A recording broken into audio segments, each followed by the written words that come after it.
Hey everyone, welcome back, and I bring to you today the round 2 recap of my match against Amaranth. Amaranth representing Team Italy, and me representing Canada in the Runes of Alph Olympics. We face off for a second time, I believe, in GSC Underused. We've previously faced off in the GSC Premier League, maybe somewhere else as well. So I kind of had a bit of a bone to pick, competitively speaking. Of course, I no nothing against the player, as he beat me last time. So this was a pretty interesting match, I guess. More for what my opponent brought as opposed to what I brought myself. As you might already expect, I have a couple of the same teams as last time. So before getting into it, I hope you guys have been enjoying this series so far. And if you want to show your appreciation, just please, leave a like on the video, share it around. Let me know if you are interested in seeing some more GSC UU content of other types, not just replay analyses. But in any case, I really felt like spending an extra minute to talk about this particular team that we've already seen before. And it kind of just centers around Blossom here. Now, what Blossom is so good at doing is basically Blossom can be a pretty decent Nidoqueen check, at least initially. Once upon a time, it was probably a lot more apt at handling what Nidoqueen could throw at her. This is due in part to the way Nidoqueen used to be built. Once upon a time, Ice Beam was a lot more common than Fire Blast is today. But they started to realize that Fire Blast was pretty good for checking Blossom. It does a little bit more damage, and it's also good for the likes of Scyther as well, so it deals more damage to Scyther too. But besides that, you still see two moves that Blossom is pretty good at resisting, so Earthquake and Thunder, and in turn can kind of just threaten back with status. Now, I don't really envision Blossom as that anymore. Like, the check factor doesn't lie so much in her ability to, like, wall Nidoqueen, who is a mixed attacker, as much as her ability to kind of, take one for the team and do things that other Mons might not be as comfortable doing. So, one thing is taking the Lovely Kiss. Because if Nidoqueen has Lovely Kiss, it probably wants to put something much more threatening in check than a Blossom. So that's already, at least from one perspective, it could be seen as a good thing. But at the same time, if you get some form of status on Nidoqueen, that's so much more valuable than anything they could do to your Blossom. So I kind of see that as something to keep in mind, but also Blossom is just really good at pivoting. Like, grass typing is going to stay good in the lower tiers of GSC, or at least relatively, and you kind of is not that great, but it has its gifts. Resisting water, electric, and ground. Three of the most common offensive moves in this tier. And so it kind of goes without saying that it can be a really good check to the likes of Slowbro and Slowking. Not to mention Razor Leaf critting can really put them in a bad, and I mean terrible, spot. And then Reflect is just pretty good support. Not to mention Stun Spore is also really good. Now, you could go for Sleep Powder. Nothing against that, but as you can see here, I already have Lovely Kiss on Nidoqueen, and Sleep Powder is not as spammable as Stun Spore. So once you get a sleep powder on something, Scyther will be able to come in for free, and there isn't really much that you can do against it. So it's always nice to set up a Reflect against a Scyther that's going to just assume you will switch out. But having Stun Spore there is something worth keeping in mind. So, yeah. Then there is Hypno. Now, Hypno does a lot of the things that Blossom isn't able to do, and that's basically staying in for a long time on Nidoqueen, because it can take all the special hits that Nidoqueen throws its way, and as long as it doesn't get crit or take too much spikes damage, etc., it can do a relatively decent job at staying in on the Nidoqueen. Mind you, Nidoqueen fears Psychic, so it's not going to be able to, continue to threaten things, unlike Piloswine might be able to do. So a team like this is relatively weak to Piloswine, but that's why I guess you have Reflect support and Light Screen support, So Light Screen support is pretty good, paired with Reflect. I figured I might give it a try. This is a team that I sort of built alongside Diofantine. He pretty much helped me come up with this. And shoutouts to his channel, you can check him out. He's a much better commentator than I am. Then there's Nidoqueen, and my Dodrio. So these two mostly rely on physical offense and then a combination of like some coverage moves. So it's always a good idea to have some spikes, hence the Quillfish. I think that the Dodrio can really run whatever you like. Double Edge, even Frustration. Drill Peck is pretty interesting because it 2-hit KOs Scyther while not being 2-hit KO'd back. I think maybe not even at +1. So if you're facing a Scyther in a 1v1 situation, then your Dodrio can 2-hit KO it if it's and if the Scyther is unboosted, then there's not really much it can do. So that's something worth keeping in mind. It also does some nifty damage to Haunter, which is pretty cool too. Hidden Power Ground is for the normal resisting mons that don't really take much damage from Drill Peck, so Omastar and Magneton, but even Kabutops, I guess. It doesn't deal too much to Omastar and Kabutops, but it's nice to have. And you could really run whatever you like, as I already mentioned. Whirlwind, but you could even go for Thief and not have leftovers in that case. You could go for, I'm not sure if it can set up Reflect, but there's lots of support moves it can do. Now, I'm not a big fan of Sleep Talking Dodrio. I've seen it being used. It's alright, but it's not much to write home about because as long as this Dodrio gets statused, then it's so frail that it's going to get KO'd anyway. So to even consider it as a Sleep Talker when there are much better options, I'd rather not, and just play a little bit more carefully and keep this as my, as either a check just in case for the likes of, I don't know, some sort of Scyther or whatever. Whirlwind's good for phasing, but it can also do some spike shuffling, so there's that. And then Nidoqueen. So, as we already mentioned, Ice Beam, not always the most common move. Or at least not so much anymore. So, as opposed to OU, where Nidoking can sometimes not have Thunder, Thunder is considered too valuable in UU for Nidoqueen to just let go of.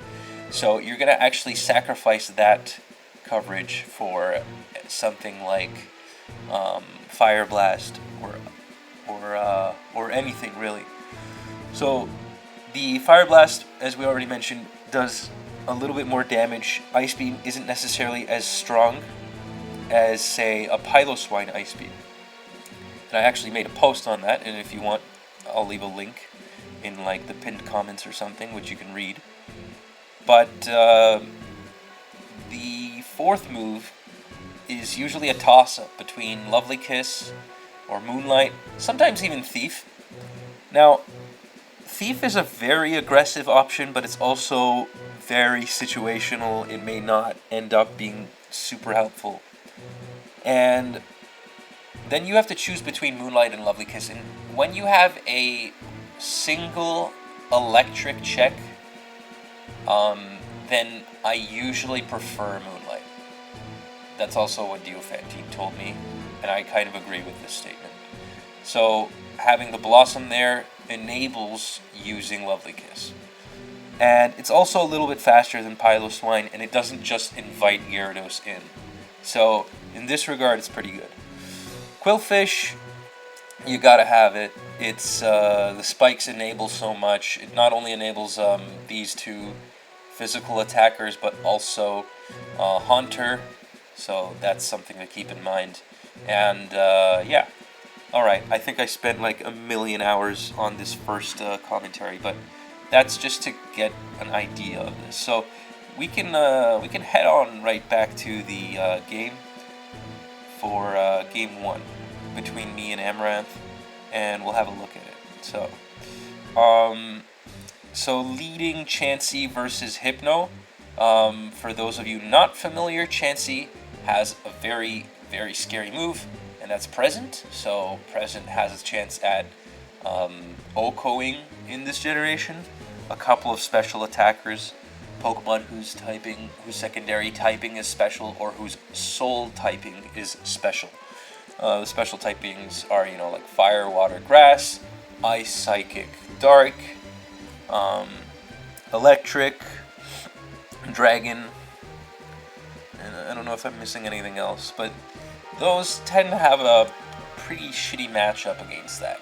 But if you remember from last episode, there was also the option of having Curse Chansey. So yeah, Chansey is can come up with some pretty weird sets, but I'm not sure how common it is to see a lead Chansey. So in any case, I decided to go straight to Qwilfish, not unlike how I did against Ciatam.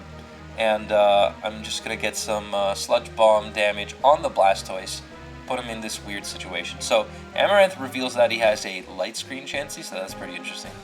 And I'm in a situation where I outspeed the Blastoise. If I get a crit, I get to keep spikes for later.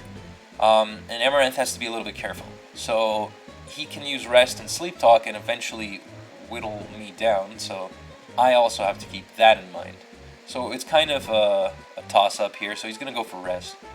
And I don't have I don't feel like going to Blossom, because I want to just test the waters a little bit. I mean, there's not much to test, really, but perhaps waiting for that light screen to disappear before I make a move, because Razor Leaf can actually threaten. I do go to Haunter, and I block the Rapid Spin, so that's pretty good. And I go for a Psychic. I do take a Surf. Luckily, it doesn't crit. So this can be a little scary, so I go for a Thunder, and no Para. But now the Blastoise is in range, so I think the Haunter at this point has pretty much done his job at defending the spikes, because Amaranth could attempt to KO the Haunter for whatever reason, and let's assume that he manages to, even if he got a crit on that turn.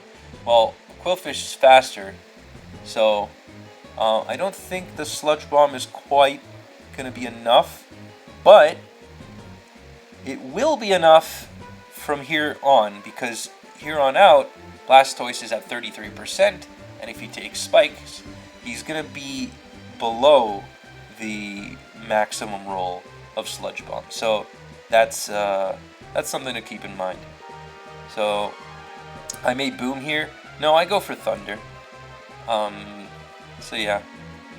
And I go to Nido. Not sure why I didn't attempt to Boom. It would have been nice, actually. But yeah, I just... so he has dual screens Chansey, so we're both bringing dual screens. I'm not sure he knows that, though, because I didn't reveal any moves. So I have Nido, and he brings in Ariados. Ariados is not even, like, remotely NU, so it's just barely scratches the surface of NU. And here it is. So I don't know what to say about this team. Like, Ariados has usually just like spider web and agility, and then baton pass or something like that. So it could pass some sort of stat. It can also learn growth, so it could pass that. That's something to keep in mind.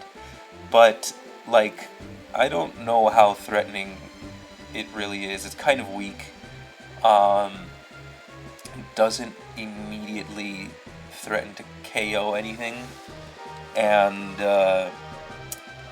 yeah, I can kind of just, I could even have gone to Quillfish if I really wanted to, but I have Dodrio with the Whirlwind, as you already know, so I get a crit, which is completely tears right through the Reflect there, which kind of sucks.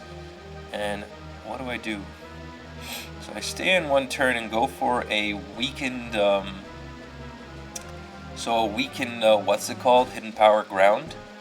And he goes for Mean Look, probably expecting me to switch to Hypno. And with Mean Look and Protect, I can only assume his last might be Destiny Bond.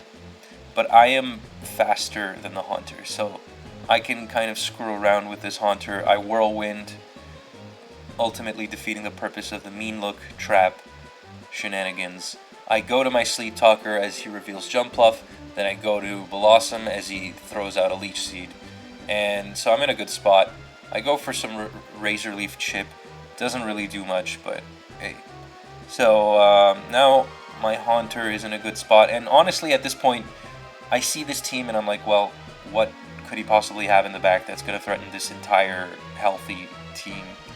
I'm not really sure if there is such a Pokemon. Like, so yeah, I don't know this team, but I do go for Lovely Kiss and on the Chansey, and yeah, he forfeits and that's game one. So I guess this was a little bit trying to go for some unconventional strategy here.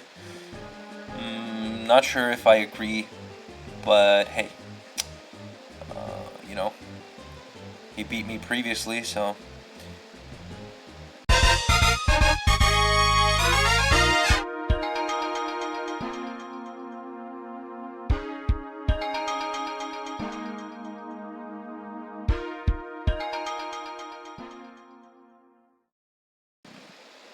Now, on to Game 2. So Game 2, you guys already know.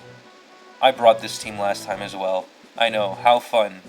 Jerry's going to spend the next 11 minutes talking about the same team that he brought last week, and he already spent 10 minutes talking about.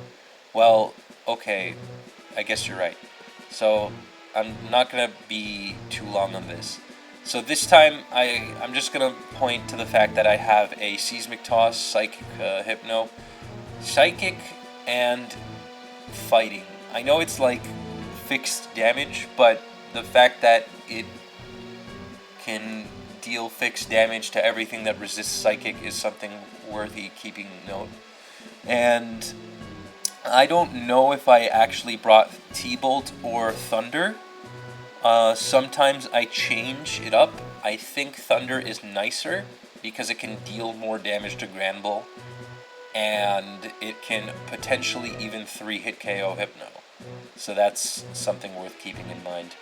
And it's Magneton is not really used too much. It's not unheard of, but when compared to Haunter, who is weak to Psychic types, or Omastar, who doesn't resist Psychic and is weak to Thunder, Magneton actually resists a lot of what the Psychic types have to offer. So it's a normal resistor, but it's also a Psychic type check, potentially. And, the Scyther. So sometimes, Scyther wants to have, like, HP Bug or HP Ground, depending on the set. So HP Bug is more threatening to, you guessed it, Psychic types. Like, well, Slowbro. Slowbro can be kind of annoying for this team. But, Return, so normal plus ground coverage is also really good. And I like to bluff a little bit I think I do. I'm not sure if I did in this match, but I might have done it previously. So I bluff having HP. Sometimes I bluff having HP ground. Sometimes I bluff having HP bug. Depends. And that can get you a lot of initial momentum. Okay. All right. See, that wasn't so bad. Now, game 2. So I'm up 1 game. And here we are. So we got Hypno versus Hypno this time. And I go for Seismic Toss because it's pretty good. And he goes for a T-Wave. So he might have something that's going to capitalize off of the paralysis offense. He could, like, I don't know, he could even have a Sand Slash, Piloswine, maybe something slow. Maybe he has a Grand Pull, or a mid to low tier speed. We'll see. He also has Light Screen, so that's also interesting. So it's not a Sleep Talk. I mean, if it is a Sleep Talk, it's a very weird Sleep Talk set, but hey. So he gets Light Screen and he goes to Nidoqueen, so that's Nidoqueen can be really threatening, especially against a paralyzed Hypno. And yeah, super scary. Look at that, 24% against a Nidoqueen. Nidoqueen would otherwise be taking so much more, but in this situation, it's Nidoqueen that has the advantage here, and that's super scary. If I full para, I could be in a really bad spot. Luckily, that doesn't happen. I do manage to kind of stall out the Light Screen there, and let's see what happens next. So I'm just going to stay in. I get a nice second Seismic Toss. At this point, I know that he either isn't Sleep Talk or he doesn't have Psychic. So I'm just going to go to Mag, and he goes to Grand Bull. So the Magneton, similarly to the Nidoqueen, so to the Nidoqueen Hypno situation, Magneton isn't going to be dealing as much. And we're about to see whether or not my Gara is actually Roar this time or all-out attacking Gara. So I go to Gara, and it must be for, yeah, so I Scout, and I managed to dodge that HP ground, and I go for a Double Edge at first, taking a +1, taking a big fat chunk, and I switch back to Mag, so, and he reveals to have Protect on his Grand Bull, so that's also something worth keeping in mind. So I go for the T-Bolt. Oh my god. Yeah, that happened. Well, I got a crit. I wonder what happens if I hadn't crit. If I hadn't crit, I would still technically have Nidoqueen. But I would be hard pressed to click Lovely Kiss and he could just switch to like Hypno or something. And then I would be in a really bad spot. So that crit really, really, really sucked for him. But it's not unbeatable. Alternatively, you can go to Gara, deal some damage there. You know, just like a Hydro Pump. Yeah. And then there's also Quillfish to use Haze with. So, it's not a game ending, but it's definitely a great wall breaker. So, yeah.